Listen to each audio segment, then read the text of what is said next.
Un mexicano me dijo que la comida mexicana es extremadamente asquerosa. Parte 2.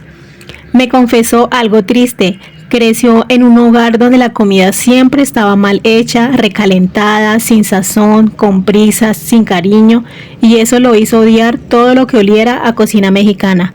Pero un día probó unas enchiladas caseras hechas con amor y todo cambió.